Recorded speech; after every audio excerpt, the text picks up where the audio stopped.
열린 상처로 균이 들어가 감염을 일으킬 수 있으며 감염되고 벌어진 상처는 큰 흉터를 남기게 됩니다.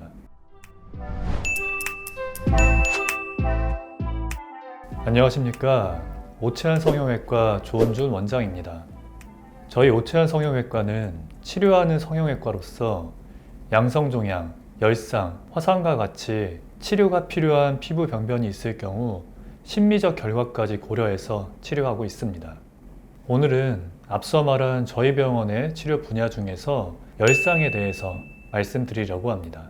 안타깝게 베이거나 어딘가 부딪혀서 열상이 생기게 되면 어떻게 수술을 받아야 하는지, 수술 후 관리는 어떻게 해야 하는지, 흉터는 어떻게 관리해야 하는지 등 궁금하셨던 내용이 많았을 텐데요.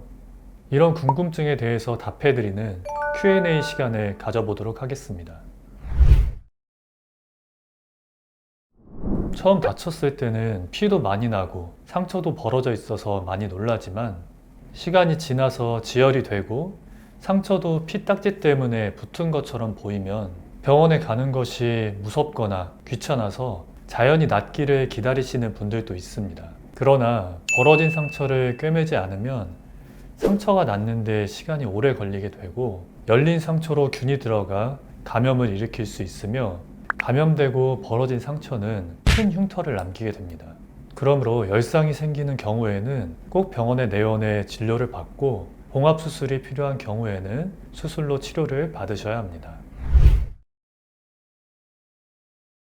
열상 수술을 할 때는 치과에서 마취하는 것처럼 부분 마취를 시행하고 수술을 하기 때문에 마취 중에는 통증이 있을 수 있지만 수술 중에는 통증이 전혀 없고 수술 후에는 하루 정도 통증이 있을 수 있지만 처방해드린 진통제를 드시면 거의 통증 없이 일상생활을 하실 수 있습니다. 피부는 우리 몸에 균이 들어가는 것을 막아주는 조직인데 열상으로 인해서 피부가 손상받으면 몸 안쪽으로 균이 들어가 감염을 일으킬 수 있습니다. 그러므로 감염이 생기지 않게 예방적으로 항생제를 복용해 주셔야 되고 소염 진통제를 통해 염증을 가라앉히면 흉터가 덜 생기는 데 도움이 됩니다.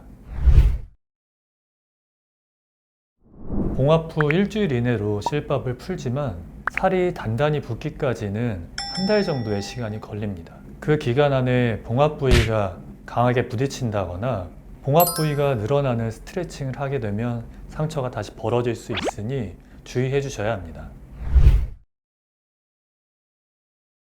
속살 봉합을 잘했을 경우 실로 봉합하는 것과 본드로 봉합하는 것 사이에 별로 차이가 없다는 연구 결과가 있기는 하지만 실로 봉합하는 방법이 세밀하게 실의 장력을 조절할 수 있고 경계 부위에 말려 들어간 피부를 꺼내서 정확하게 맞춰 봉합하는 것이 가능하기 때문에 흉터가 덜 생기게 됩니다.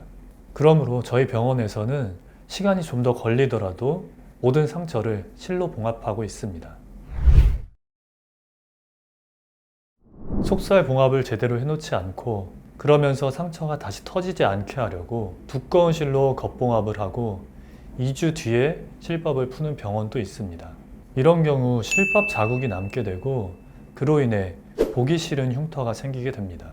그러나 저희 오채환 성형외과에서는 실밥 자국이 남지 않게 속살 봉합을 튼튼히 하고 얇은 실로 봉합을 한 뒤 일주일 이내로 실밥을 풀게 됩니다.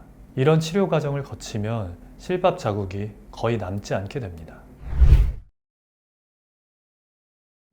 수술 후 실밥을 풀기 전까지는 봉합 부위에 염증이 생기지 않게 하는 것이 가장 중요하므로 이틀에 한 번씩 멸균 생리식염수와 항생제 연고로 소독해 주시고 상처 부위가 노출되지 않게 메디폼이나 거즈를 통해서 밀폐해 주시기 바랍니다.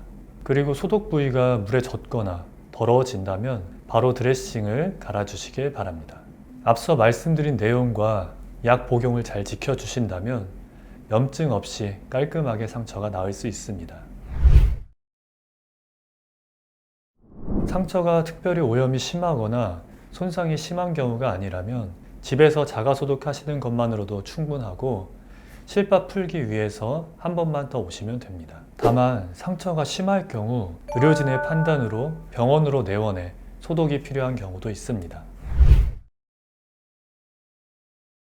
실밥을 풀기 전까지는 앞서 말씀드린 수술 후 상처 관리를 통해서 염증을 최소화하면 흉터가 덜 생기게 되고, 상처가 다 낫고 실밥을 뽑은 뒤부터는 스테라이 스트립과 흉터 연고를 통해서 흉터가 넓어지거나 튀어나오는 것을 줄일 수 있습니다.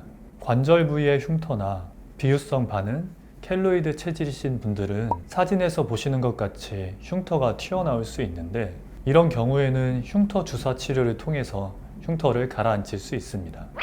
오늘은 열상이 생겼을 때 환자분들이 궁금해 하시는 내용에 대해서 답변해 드렸는데요. 다치고 아픈 것도 서러운데 흉터까지 크게 남으면 더 속상해 하실 환자분들의 마음을 잘 알기에 한 분 한 분 최선을 다해서 치료해 드리고 있습니다. 예기치 못한 상황으로 갑자기 열상이 생기게 되면 많이 당황스러우시겠지만 충분히 알아보고 전문 병원으로 내원해 흉터를 최소화하는 치료를 받으시길 바랍니다. 이 밖에도 궁금하신 점들을 댓글로 달아주시면 답변해 드리겠습니다. 오늘 내용이 도움이 되셨다면 구독, 좋아요, 알림 설정까지 부탁드리겠습니다. 감사합니다.